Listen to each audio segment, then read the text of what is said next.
Hi, good afternoon, everybody. Thank you for joining this afternoon's webinar. My name is Tanya. I lead the Digital State Project at the Bennett Institute for Public Policy.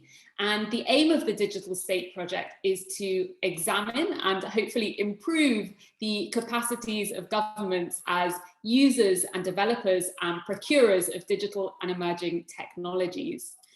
And the purpose of this discussion today is both to launch the recently published policy paper, Digital Minilateralism, and we'll put a link to that in the chat for any of you who'd like to take a bit more of a look at that. I was fortunate to co-author that paper with Antonio Weiss, who's joining us today, and we also received research assistance from Ryan Chung, so we're very grateful to him as well. But what we also want to do today, and perhaps even more importantly, is to host a broader conversation on what I think is quickly becoming a key policy question for our time, which is how governments can best cooperate and learn from each other on digital governance issues. And this question is very much rising to prominence against a backdrop of increasing anxiety, I think, around what many people are calling a crisis of multilateralism. So there's a sense that international forums for peer learning, for standard setting, for negotiation may be more important than ever before, and yet a sense also that some of our multilateral institutions maybe are underdeveloped in this area. So a real tension emerging there. We have an excellent set of speakers to help us think through some of these questions, and I'll introduce them in just one moment, but quickly, a couple of pieces of housekeeping. First of all, just to let you know that we are recording this event, just for your awareness. And secondly, you can see that there's a question and answer function at the bottom of the Zoom page. So if you do have questions or comments during the course of the conversation, please do put them in there and we will do our best to try to come to some of you and bring you into the conversation. I know we have people in attendance with very interesting perspectives on this topic, so I'm looking forward to bringing many of you into the conversation. So just to briefly introduce our speakers, we're joined by Amanda Clarke, who's Associate Professor at Carleton University. Welcome, Amanda. Chris Meserole, who's Deputy Director of the Brookings Artificial Intelligence and Emerging Technology Initiative. We have Indrek Õnnik with us, who's Global Affairs Director of the Government CIO Office of Estonia. And we have Antonio Weiss, who is my co-author and affiliated researcher at the Bennett Institute and Director of the PSC. So welcome to all our panelists. In a moment, I'm going to hand over to Antonio, who's going to say a few words about the paper itself.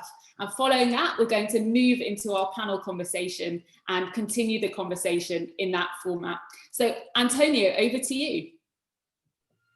Thank you so much, Tanya, and thanks all for joining this afternoon or wherever you may be time-wise in the world. So as Tanya, I'm just going to spend a few minutes talking about some of the key findings from the paper, which I was privileged to work with Tanya on. So if we just start with, of course, a sense of definition. So Tanya's already helpfully mentioned the concept of multilateralism, which will be familiar to all. But so by minilateralism, whilst it may be helpful to think of it in some distinction to multilateralism, there are certain elements, and particularly of digital minilateralism, that we'd like to highlight. So here we see the concept of referring to small trust-based knowledge creating and sharing and innovation-oriented networks. But we wanted to also focus on the extent to which those networks specifically are focused on digital governance, and as you can see here, on the culture, practices, processes and technologies as tools to advance peer learning, support and cooperation between governments.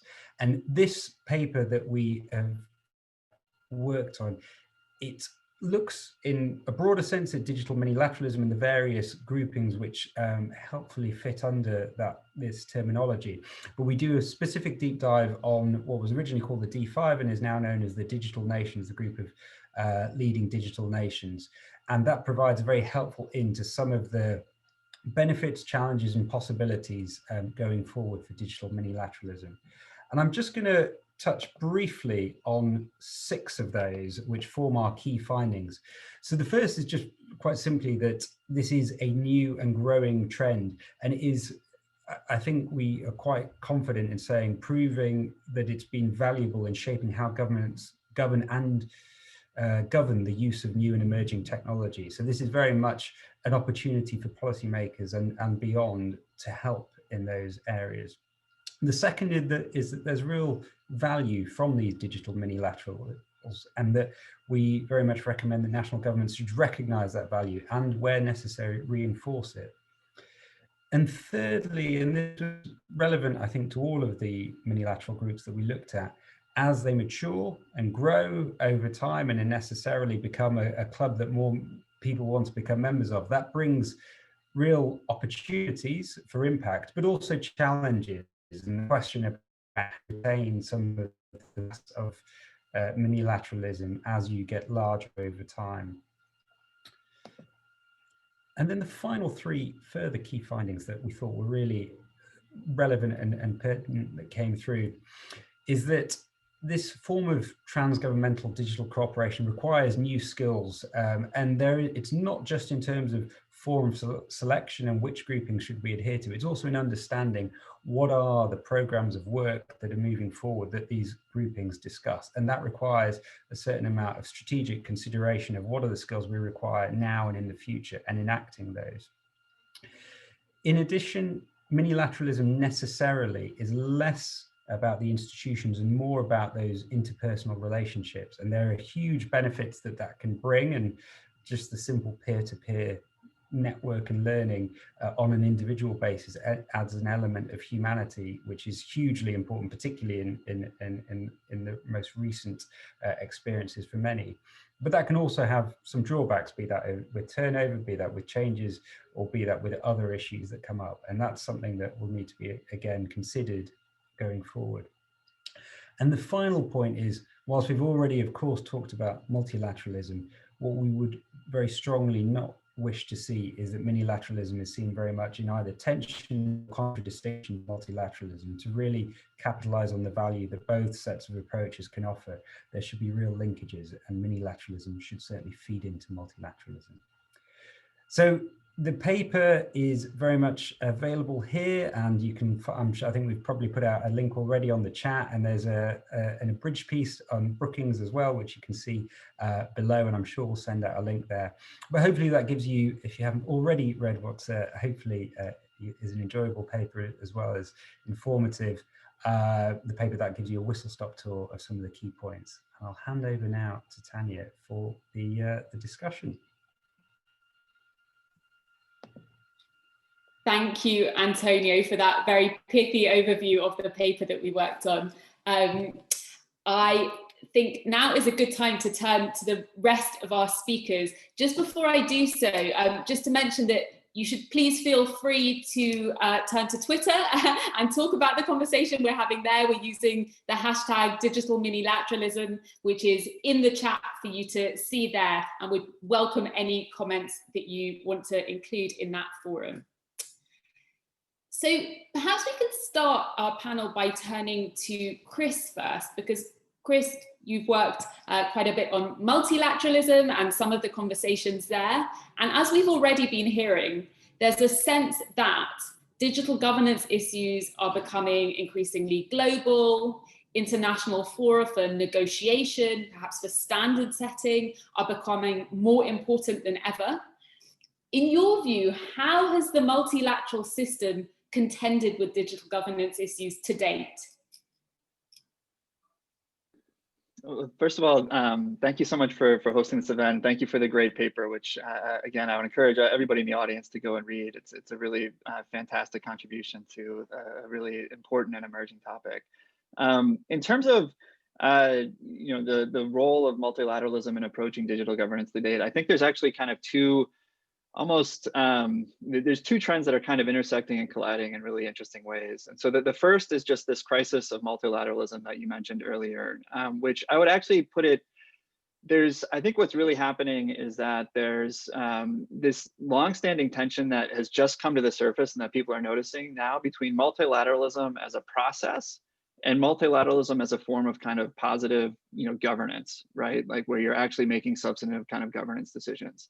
And in the past, multilateral institutions that there was I think a sense in particular among those in the West or kind of liberal democracies that you could assume that the liberal order that was underpinning most of our global multilateral institutions was going to remain or retain a certain kind of primacy. And that assumption no longer really holds. And I think it's driving a lot of introspection about what these multilateral fora are actually for, if they really are for kind of process and governance, or whether they're really just about providing a space for actors with widely divergent strategic interests to come together and try and negotiate. It's leading, I think, for the past generation, like the folks who have been involved in these forums and getting them off the ground and really kind of leveraging them to put forward a democratic view of the world. I think it's kind of introduced a crisis of confidence, almost even beyond just a crisis of multilateralism, about what the role of democracy is writ large, and how we can kind of contribute to better governance through multilateral fora. So that's one kind of big trend that's already underway. And it's underpinned on the one hand by kind of the rise of populist movements within a lot of democratic countries. It's also that crisis is also kind of, there's a lot of pressure coming in from the rise of China and what that might mean within global fora. But that's kind of one big trend. And then on the other hand, you have this, just rapid transformation of, global economy and global society by virtue of the digital infrastructures that have been built. And as a result, all of those digital infrastructures now need forms of digital governance layered on top of them. Governments themselves need to learn how to use these infrastructures to better serve and provide their constituents. But the challenge for digital infrastructures that's really tricky for things like multilateral fora is that they move they move at a pace and speed that exceeds what most multilateral fora can move at. And so it becomes very tricky for them to become natural homes for these things. And so fora that, the best, I think, and most successful example of multilateral foras that aren't involved with governance specifically tend to be for things like the financial sector, right? Where banking, it's pretty similar now that today than it was 100 years ago, right? A lot of the issues are the same. Whereas with technology, you're chasing a moving target, and it's really hard to get the policymaking process up to speed to match the pace of technological innovation. And so you've kind of got these two trends. One, there's a crisis of confidence within multilateral institutions and just a lot of strategic tensions underlying it. On the other, you've got this new set of governance challenges that, irrespective of what was happening in multilateral institutions themselves, was going to be a challenge to them anyway, just by the sheer speed and velocity at which they move. And you put those two together, and the result is we're kind of at this moment of impasse where people are really trying to figure out how to make this work, right? How to get good global standards for digital governance, both of digital technology and governments using digital technology. And I think you're right that I think a lot of that will end up happening in kind of standard settings bodies, which we can talk more about. But it's not going to be the easy conversations that we might have had in the past for new governance challenges. So I can say a little bit more about it, but I'll pause there. Thank you, Chris, for tracing those patterns for us, and really interesting to hear your comments on how digital government, so things like service provision and digital governance issues, feel as though they're increasingly converging into this space. So thank you for that. And Indrek, to turn to you, you really bring a practitioner's perspective to some of these conversations. And what's interesting about Estonia is that it joined Digital Nations, or at the time, the D5, in its very, very early days. And so I'd be really curious to hear about what motivated joining that, what we would call minilateral forum, and how you feel it's developed since. Yes, thank you, Tanya. And also, I need to comment first on what Antonio said about the paper. He hopes it's an enjoyable paper, and I have to say it is an enjoyable paper. I've read it already myself as well, and I actually quite enjoyed it. And also, it quite reflects the same principles that we have, and what I'm actually going to talk about right now. And when we joined as a founding member in 2014, well, our main objective or goal really was to perhaps share our insight, because we had been doing this, let's call it back then, or it was called at least digital transformation, for quite a while. Since the mid-90s, we started with certain smaller projects, and then we were building upon it and then doing certain things. And we had this now understanding on what we had done, how we had done it, why we had done those things, and where did we also go wrong. So for us, it was kind of about the lessons learned from our own mistakes. But we figured that in a larger scale, we don't really need to always learn from our own mistakes. We can actually see what others have been doing, and perhaps these others can give us valuable perspective on or insight on the topics that we haven't actually looked upon before.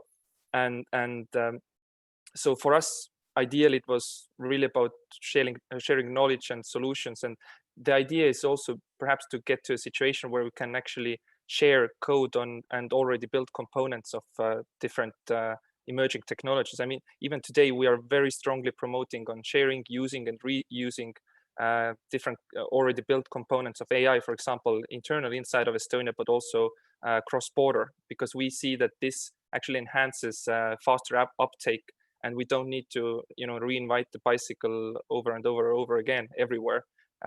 Additionally, we also kind of understood that we had been doing this, this digital development for such a long period of time that if you do it by yourself, only by yourself, you might get too invested in what you're doing, and you maybe lose focus on different perspectives. So that was another valuable insight on what others were doing differently and why they were doing these things differently. And the goal for us, at least, has never been that we come up with a unified one solution for every, let's say, digital nations member in terms of interoperability or digital ID or any other aspect, and then everybody's happy with it.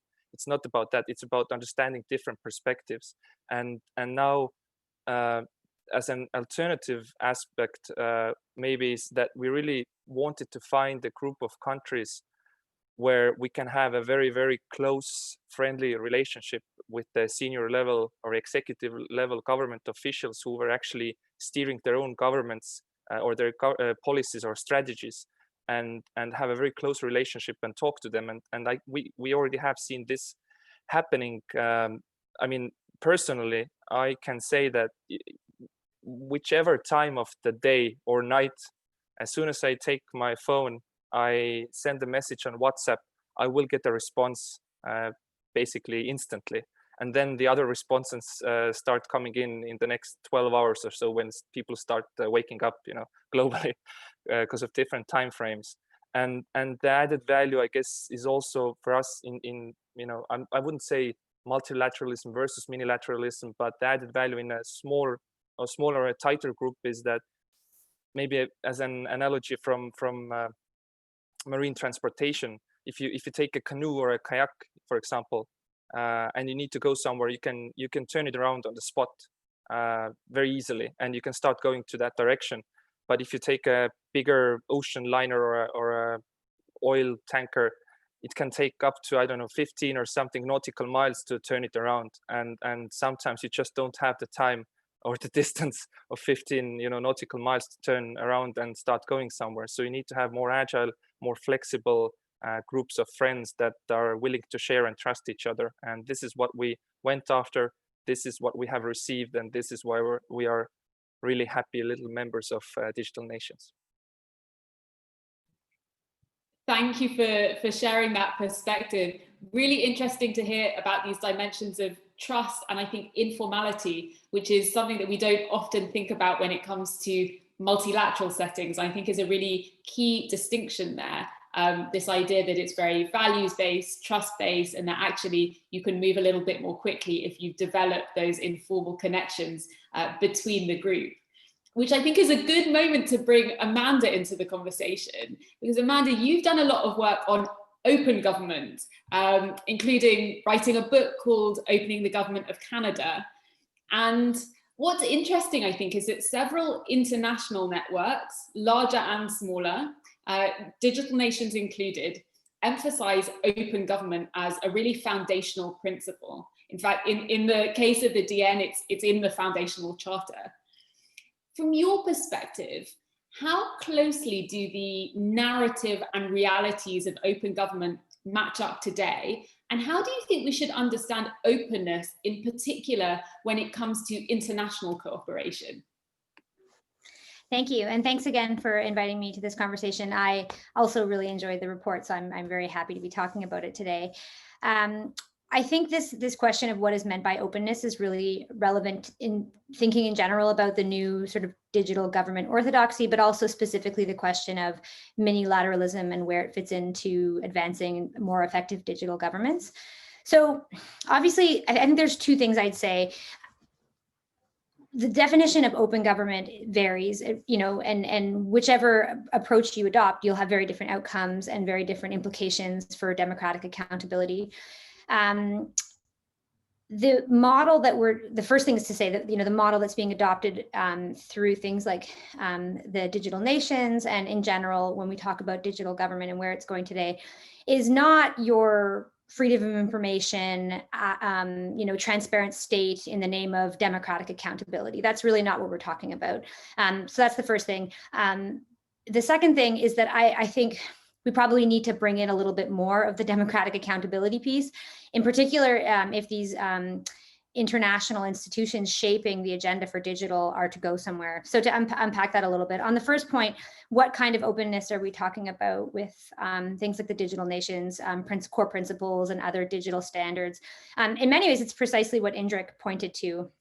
This idea that in order to be effective at digital governments today, you really benefit by sharing your lessons, sharing your failures, piggybacking on the work of other governments, building interoperable platforms, thinking of in terms of open source, open data, in order that both within your own government and internationally, you can avoid redundancies. And a lot of that speaks to just a dearth of capacity in many governments to be nimble and to stay ahead of these very, very fast moving trends, to Chris's point.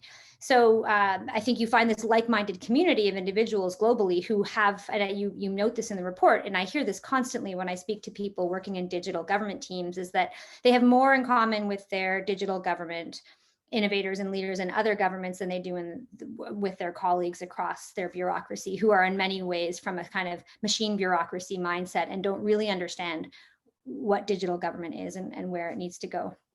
So I think that piece of it is fine. Part of the challenge, though, and this is the second issue, is that because we don't have much of a focus yet on the democratic accountability piece that we often find from openness, there is a crisis of democratic confidence and legitimacy that might be coming down the road for many of these digital principles and digital agendas.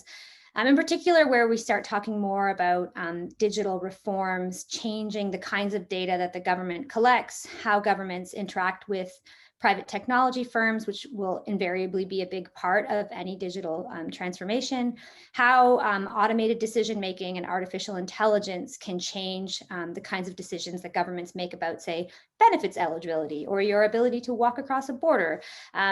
So I think it is worrying to me that when I look at the work of the digital nations and other kind of international and domestic digital standard settings bodies, that there really isn't much of a discussion about earning democratic confidence. Instead, what we tend to see is often the standards are being kind of rammed through with this idea that sometimes excited politicians want to be a part of the international leaders and they want to rise up the ranks of the UN e-government index, or they want to join the digital nations. And to do so, they say, well, we need digital identity, we need to have platforms, we need to have blow up how we share data across government. I mean, in many cases, these reforms are needed to improve services, but I do think there needs to be a bit of a domestic check-in first to make sure that the citizenry is on board. And maybe later in the conversation, we can talk about how institutions like the digital nations could be a part of advancing the democratic legitimacy of digital reforms, but also where in some cases, it's not the best forum to do so because of the nature of some of the members, right? Where you have some of the most advanced digital nations in the world don't exactly have a particularly inspiring democratic track record. Thank you, Amanda. Lots of food for thought there. One follow-up question I have is really thinking about the nature of these networks themselves. which is to say that often they are groups with senior policymakers. In some senses, they're forums in which decisions can get made, at least if the digital policymakers involved have enough power, let's say, in their domestic governments. Do you have any thoughts on how these kinds of networks could most productively avoid the risk of sort of runaway technocracy, of making potentially quite powerful decisions behind closed doors? This is where I think there needs to be more of a politicization of a lot of these issues at the domestic level, because part of the challenge, and again, I was really happy to see this in the report, was that a lot of the standards and best practices that are being discussed at this international level in these WhatsApp groups, in these kind of this consensus that's being built internationally, it hasn't been sort of test run. It hasn't been discussed, even raised at all in legislative forums in Parliament. I mean, Canada's Parliament only ever discusses tech issues when there's a massive government failure and some kind of contract is overcost or something. And so there is a real challenge now in that I think the institutions are putting forward standards that are then being adopted by bureaucrats who are really enthusiastic about moving forward with digital reforms, like say a digital identity program or a shared data infrastructure. Mostly Canada seems to just want to be like Estonia. That's what we keep hearing, Indrek, which I think is common internationally. And so what could something like the Digital Nations do to try to prevent this from continuing? Because I do think it's potentially, there is a point down the line when somebody might raise in Canada's Parliament, whoa, hang on a second, why are all these decisions about the structure of our administrative state, our data collection powers, and the use of AI being set by a group of administrators internationally on a WhatsApp group? Like, we need to have more transparency about that. And so there's some work to happen domestically to start looking at these institutions and talking about how they can be integrated into more standard domestic democratic conversations, democratic accountability mechanisms. And then also I think the groups like the Digital Nations themselves could do perhaps more to describe the work they're doing, what is being proposed as best practice is, illuminating spaces where they're not attempting to set standards domestically. I think the example in the report of, the group of the sort of mini fora that is talking about digital identity, acknowledging that there's very different cultures across the member nations, and very different approaches to the state's use of private data, right? And so because of that, they're not going to attempt to create universal standards. It wouldn't be appropriate. And you say, well, that's a really great example of the network itself being conscious of the limitations that it needs to impose on its own work in order to preserve its democratic legitimacy. So to your original question around sort of openness, I think there stands to be more room to make this network transparent and to talk about the work that it is doing, the work in particular that it's not trying to do, that it's going to leave to national governments that are democratically accountable. Thank you, Amanda. And I think, a number of the points that you were making are going to be only highlighted further as we move towards further interoperability, cross-border shared services and things like that. Just today in the EU, interoperability was actually being discussed and debated as part of crisis responsiveness. So it's very much rising to the top of the agenda. Indrek, you mentioned the fact that actually in Estonia, this is something that you're sort of really working on. And I wonder if you could talk us through some of the risks and opportunities that you perceive as we move towards more interoperable ways of working.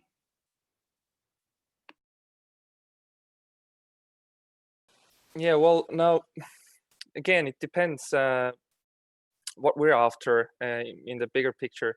When we talk about interoperable solutions that work cross-border, or implying certain technological frameworks, then obviously this always comes from a discussion, and quite often very relatively tiresome and very long discussions. But when I also would like to maybe make a brief comment on what Amanda said about the transparency aspects and decision making, and I really want to bring in again Digital Nations as a group here, which itself again, I believe so at least, very consciously has made it clear that it's a non-binding group which doesn't really lay out specific principles or core technologies, rather than shares their own knowledge and then others can learn from it or not learn. It's their own opinion. But when we look some other international organizations, they are quite strongly coming up with policies and technologies that maybe not everybody would agree on, but as a member, you still have to move forward with it. And that's obviously one of those challenges when you have a great solution yourself or some other maybe member country, but then the unified decision, let's say, is that no, we will not use that one, but actually something else.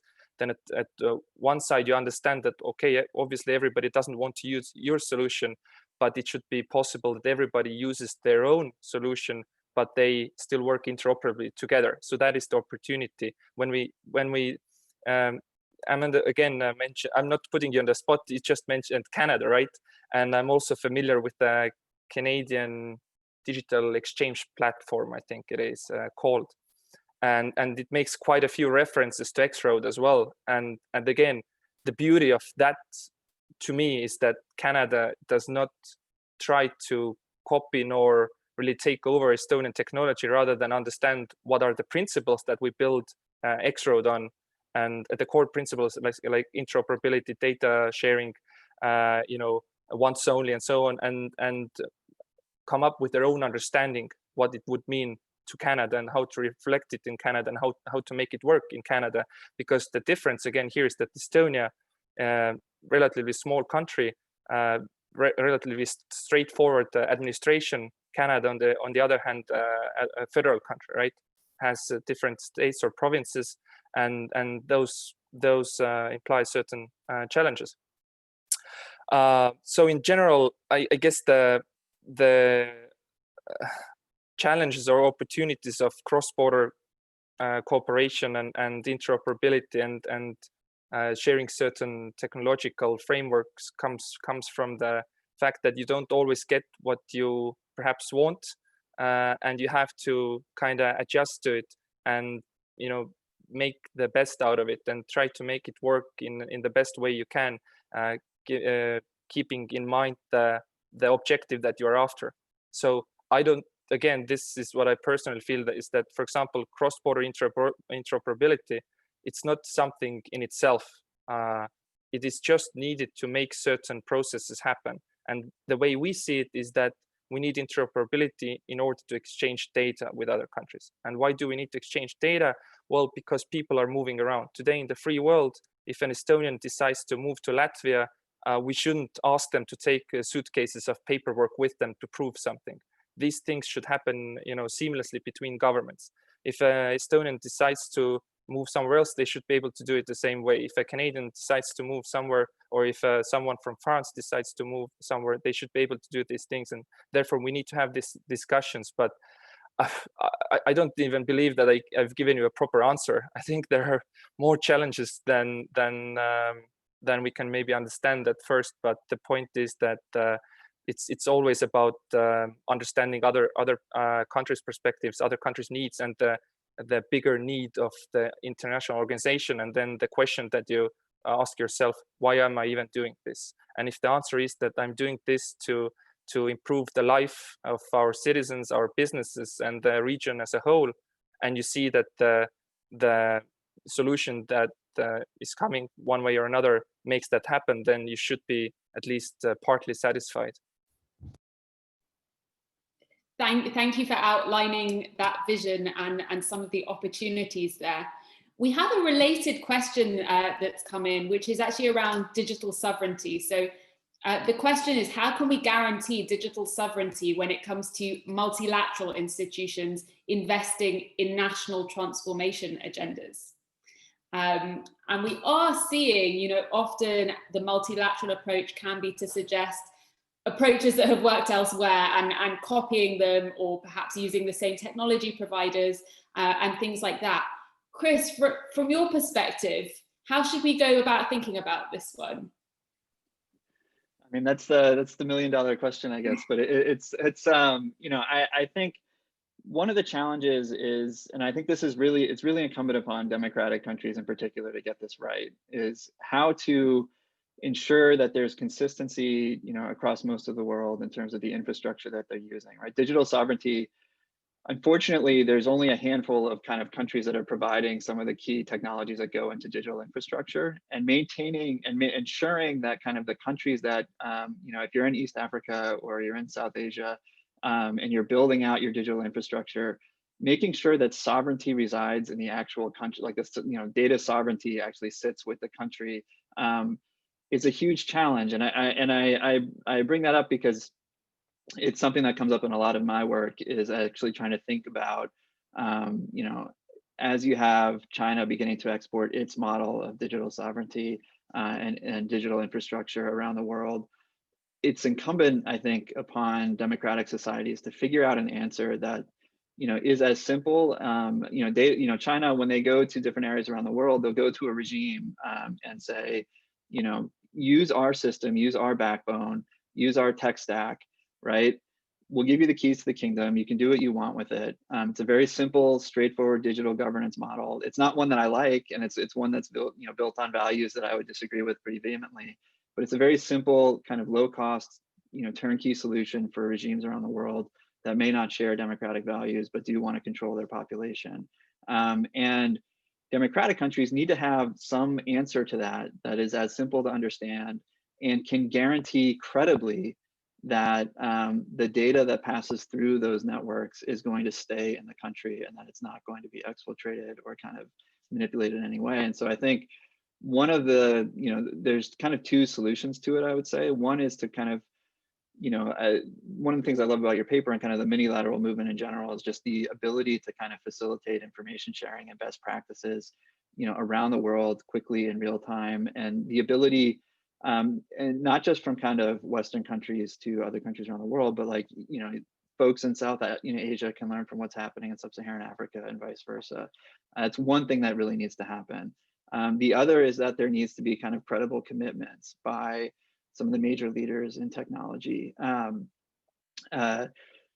to, basically ensure the data sovereignty and the digital sovereignty of the people, of the countries around the world that are using their tech stacks. And that's something that I think, historically has been problematic for some, like I'm in the US right now, so I'll say that that's something that even has been difficult for the US to do.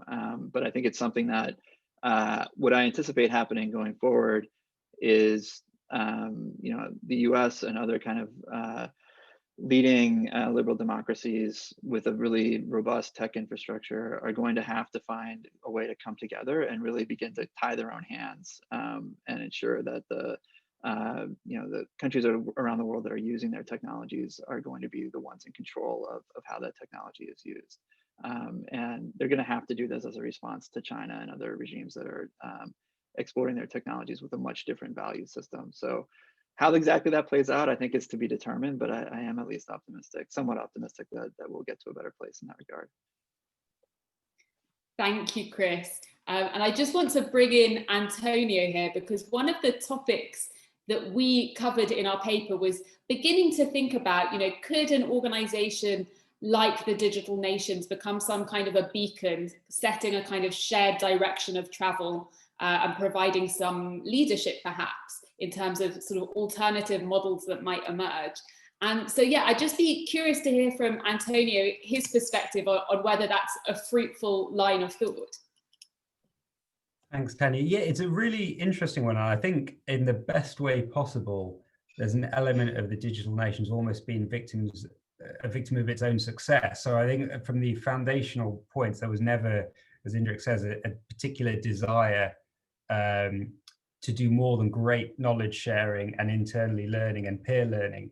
But over the course of precisely, the benefits of being able to WhatsApp people around the world who are working on similar things to you. I mean, doesn't that sound amazing?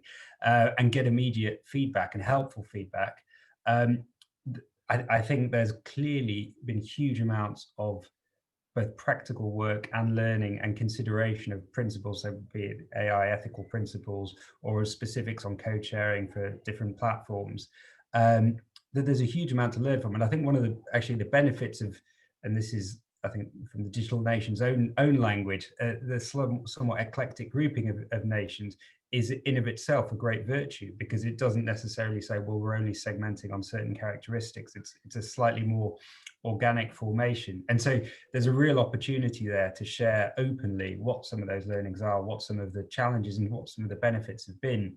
I think, frankly, there's a question that only the DN really is best placed to answer, though, as to whether it wishes and should become that sort of group, because I think that is sort of moving into territory which it hadn't necessarily set out either at the onset, or is its members are necessarily clamoring for either.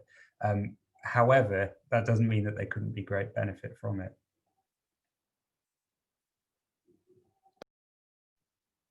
Thank you, Antonio, for sharing that perspective. I'm going to try to bring in Owen Garling to the conversation. He's got an interesting question. Owen, are you there? I am, yes. Can you hear me? Yeah, loud and clear. Yeah, do you want to ask your question to the panel? It's a really interesting perspective that you've suggested. Yeah, so my question is whether minilateral relations have to be at a national level, or is there an opportunity for subnational levels, such as city regions, to use the approach to work together to tackle shared problems?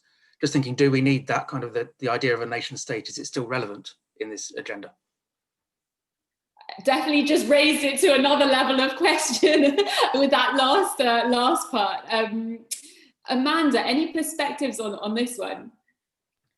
I mean, coming from the perspective of a country that is a federal structure, I think certainly I wouldn't be, I mean, to me, there's no reason why, and it would be very advantageous for, say, the provinces to be able to join some of these institutions.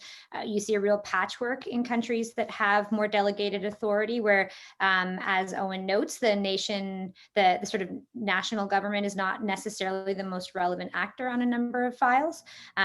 Also, domestically, in federated states where there's great interdependence of services, there is a lot of, I think, motivation to create minilateral institutions. And you already see that informally. They don't necessarily have a name like the digital nations, but you can see it happening in Canada, for example, where a number of provinces are now sharing staff across digital teams. They're sharing digital standards, operating with each other's platforms, and also where they really do need to get on board with common standards if they're going to have interoperability across services, so that the service experience is seamless for citizens who don't particularly care about jurisdictional lines and who's responsible for what. So yes, that's the long way of saying that I think it works quite fine. I don't see any issues with it. I don't know if the other panelists have a red flag here that I've missed. Chris, I'd be interested to hear your perspective on this one, particularly around artificial intelligence and emerging technologies, where there have been some fairly fraught stories that have emerged at the level of the city, for example. Yeah.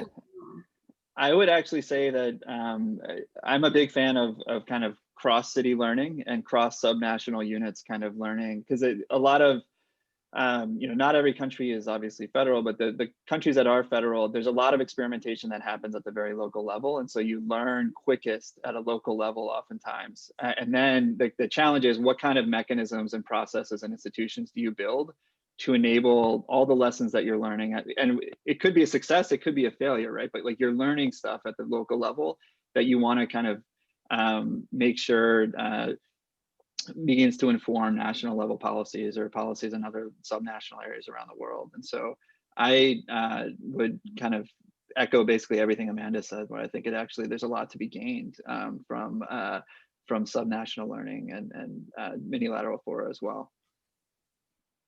Thank you. We've been talking a lot about peer learning, and I think that as digital government and governance become increasingly entwined, it seems as though some of the skills and capabilities needs of digital policymakers themselves are shifting. I think often we talk about needing to upskill other parts of the state, but there's really a question also about how the skills that digital policymakers need might be shifting, might be intersecting more closely with things like diplomacy and foreign policy.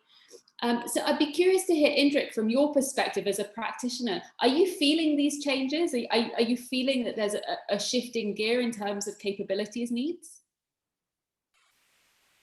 Well, definitely, in a sense that the people, you hear so very often people saying that the world is changing, the world is changing. I would, bring a kind reminder that the world has always been changing. Now, just the pace of change has picked up quite a bit thanks to technological improvements over the past 50 years and even the past 20 years. And those rapid changes require skills or skill sets that maybe without lifelong learning or without relearning and learning new things, you're not really capable of coping with. And actually, I would have the audacity of using, Tanya, your own words from e-leaders and bringing out that these leaders, they really need to be able to combine different, cultural, I believe it's cultural, political, and institutional aspects in their leadership.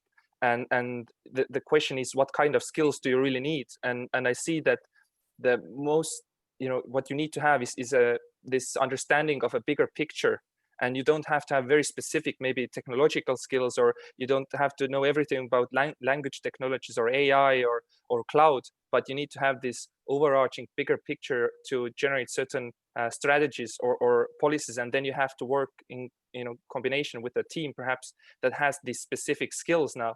And where do we get those skills? Well, it all comes from educating your general population, because I mean, great leaders, and I truly believe this, that great leaders really come from ordinary people who start doing perhaps exceptional things, and they start doing exceptional things because they see something needs to be improved, and they just want to be the ones that improve it perhaps. And even when we talk about digital nations, and when we go back now to 2014 when it was founded, and before that, I don't know of many the smaller type of organizations that Estonia was part of and actually trying to do digital things. Now, of course, we have this, we are part of MR Digital, which is the Nordic Council of Ministers digital group.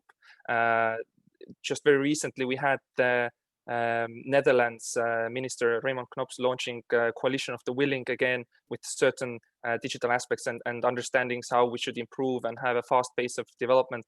And the previous understanding of regular diplomacy and long-term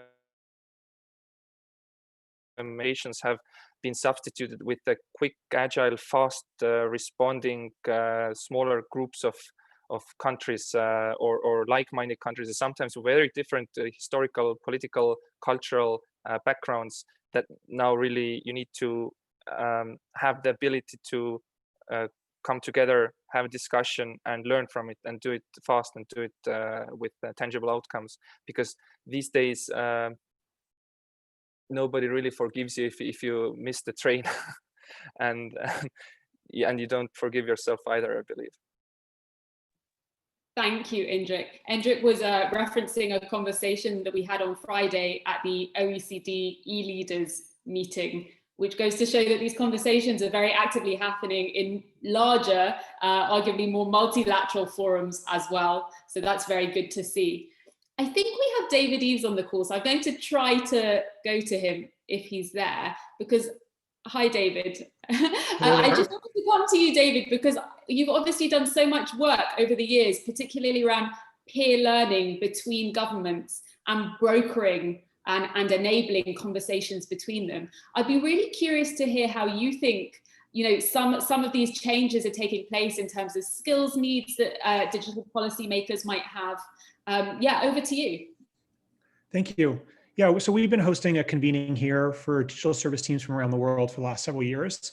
And I think there's a few things I want to note. So we've tried very hard to not have a formal meeting and the kind of like, let's have ministers with flags talk about what's great, but actually try to create a really safe place where people will talk about what's not working. And so there's been a strong emphasis on, kind of getting people to really disclose the challenges and frustrations they've had. And I think that's worked out rather well. The second thing I'd say is I've tried to kind of get the zeitgeist about where I think we're at in a moment, and then present the group with a difficult case that they have to collectively address. So on the first one, it was a failed procurement process. But I remember on the second one, when we hosted, we did a case on Aadhaar, the biometric identity system in India. just to kind of tackle kind of some of the questions, some of the points that I think Amanda was raising. And it wasn't so much like what were the technical obstacles, it was really about, should this infrastructure be built? What's the governance that was put around it? And really force people to kind of wrestle with that issue. And I think there's a real recognition by these people that they're uniquely positioned to raise these issues within their government. And they recognize they're trying to build it, but they're also recognize they have a huge responsibility to figure out how it gets managed. So I don't think they know how to close that gap, but there's real appetite to close that gap. I don't want to take up too much time. I have many more thoughts, but let me just pause there. Thank you, David. Really interesting to hear that perspective. Amanda, does that resonate with any of your teaching experience and experience working with policymakers in this area? Yeah, I think that David is right that we're in a challenging place with digital governance globally, because as much as I made the case initially for this to be more politicized, for us to have more of our elected officials engaging on these issues, ultimately those who are often most informed and best able to advance this agenda safely are unelected administrators sort of in the back halls of ugly government offices, who are, in some cases brought in from the tech sector, in other cases have more of a government background. But I think I've had very thoughtful and nuanced conversations with these individuals, chief digital officers, et cetera. And they are definitely very aware of the stakes at play if they launch massive digital reforms that would completely upend the machinery of government and accountability structures and the state-citizen relationship. At the same time, I've also spoken with some administrators who maybe are aware of those challenges, but are quite eager nonetheless to push ahead with these reforms. And they're kind of rallying evidence, say public opinion research about what citizens want from government. They lean heavily on the narrative of citizen expectations. Citizens would like to have government services look like those of Apple and Google and Facebook. And even amidst a massive global tech lash in which we know that citizens are increasingly uneasy about the way those firms handle their data, and where we've had massive scandals like Cambridge Analytica, the desire for government to look more like the tech sector still runs through a lot of the, in particular, public-facing documents that get released, digital strategies. And so that really does worry me, because I don't think that's where the solution lies. I think we might see digital reforms move more slowly in the states, not the United States, in governments, in states, rather than in the tech sector, and that will be the long-winning strategy of governments to remain a trustworthy institution in a time of very tumultuous, rapid technological change. And so what I'd like to see is, again, more of these fora bring these questions out into the open and have these kinds of discussions about what's at stake if your only goal is to drive innovation and build the fastest, smoothest user experience you can.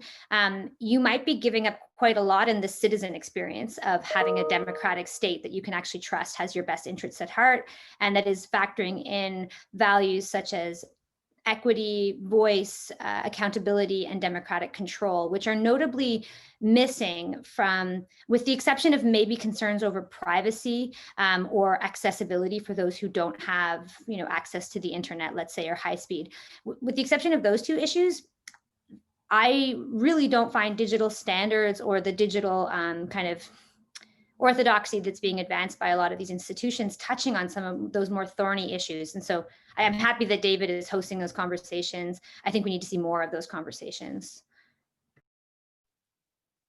Thank you, Amanda. And maybe while we're at it, a plug for Teaching Public Service in the Digital Age, which is a group that David and Amanda and I are all part of. And it makes me think that actually we also don't talk about it necessarily enough within the context of training future policymakers. And perhaps there's an opportunity there to be talking more about these international governance fora and their role as we try to equip future policymakers for their emerging roles in the public sector and elsewhere.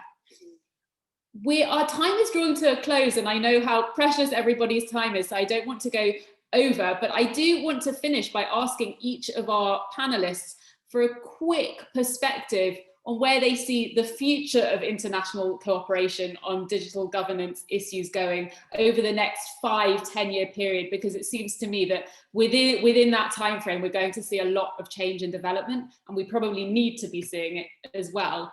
So perhaps, Indrek, if we start with you, just a quick reflection on that. Well, yeah, I'm going to build my answer probably upon something that Amanda just mentioned, and it's about related to the fact of the interaction between the person and the government.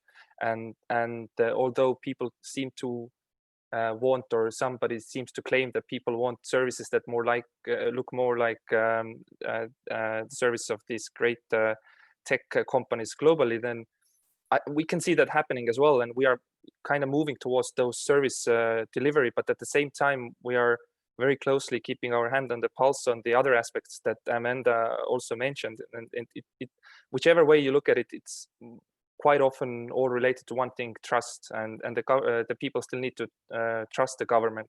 And the problem with the government versus the private sector companies is that the private sector companies at times can actually afford to make mistakes, and if not deliberately, then at least still to a certain level misuse maybe trust, or not handle certain affairs the way the government would have to do it, because we really live in a situation where there can be zero risks involved when we talk about digital identity, or the fact that nobody should be able to access your data that you've given or trusted your data with the government and so on. So the next 5 or 10 years, it's really difficult to say, but I think that whatever happens, it will be built upon the fact that you can't move forward with real service delivery unless you have built certain fundamental aspects of trust and transparency into them. And if your government is not able to do it, then you're going to lose the challenge or the battle, and you will be in a worse situation in which you are right now. So it will have to entail all aspects of gaining your population's trust and willingness to move forward in the same direction with you. Thank you. And I think our current crisis is definitely highlighting that point about societal trust. Chris, over to you for a rapid fire answer. Yeah, I would just completely agree with everything that was just said. I think the future is really all the conversations that are happening around things like AI ethics or data ethics. They need to be resolved at the government level first, to some extent, because it's just the consequences of getting it wrong when it's government data about its citizens are much higher than it is if it's in the private sector. And so I think you're going to see one set of conversations related to the techlash and everything, kind of how to govern technologies or the tech sector, but there's also going to be a lot of emphasis on making sure that governments themselves learn how to effectively use their data and are effectively managing all the trade-offs that come from greater access to it and greater interoperability with privacy protections as well. And so I'm cautiously optimistic that we'll get to a better place in 5 or 10 years. Thank you. And Antonio, based on what you've seen of digital nations and beyond, what do you think is the future? It's always dangerous to make forecasts. So possibly, if I can dodge it and do 3 kind of questions, which I think need to be, which will help to shape the 5 to 10 years. So one is, what is the reaction of multilateralism to minilateralism, and how does it embrace or otherwise in its development? Secondly, are there specific issues that come up which as of yet are unforeseen or not yet happened, which seriously endanger public trust in digital governance, and that will shape how things move forward? And then thirdly, which nations or regions or groups of nations choose or otherwise to play a leading role in cooperation going forward? I think the answer to each of those questions will help us understand the 5 to 10 years. I have views, but I'm not certain by any means. Thank you. I think those are all key questions and perhaps the topic for our next webinar. Amanda, over to you for your, if not predictions, then thoughts about the next 5 to 10 years. I mean, I think undoubtedly the efforts on this file are going to be shaped by the aftermath and ongoing reality of the COVID-19 pandemic. And I do worry that our ability to have the thoughtful and in some cases somewhat time-consuming conversations and deliberations about good data stewardship, for example, may be brushed aside in a rush to quickly move things online because there's immense pressure to do so in governments, and also to jumpstart economies. Many governments are going to face austerity in the next decade and cutbacks to a labor force in the public sector that's already starving for digital talent and for those who have the types of skills that would enable governments to be effective digital leaders. So perhaps a more negative view, but I'm concerned that in that context, we were going to see cuts to budgets for digital and at the same time pressures to do digital quickly, which is paradoxical and a recipe for disaster. Thank you, Amanda. So didn't end on the most optimistic note, but I think with some important messages there nonetheless. I think, these very large topics around digital governance, around where it's headed, and around the most suitable fora for hopefully coming up with good, positive ways of working going forward are going to take many conversations to come. And I think crucially are going to be conversations where theory and practice really come to intersect. And it's going to be incredibly important that we maintain those conversations between research and practitioners.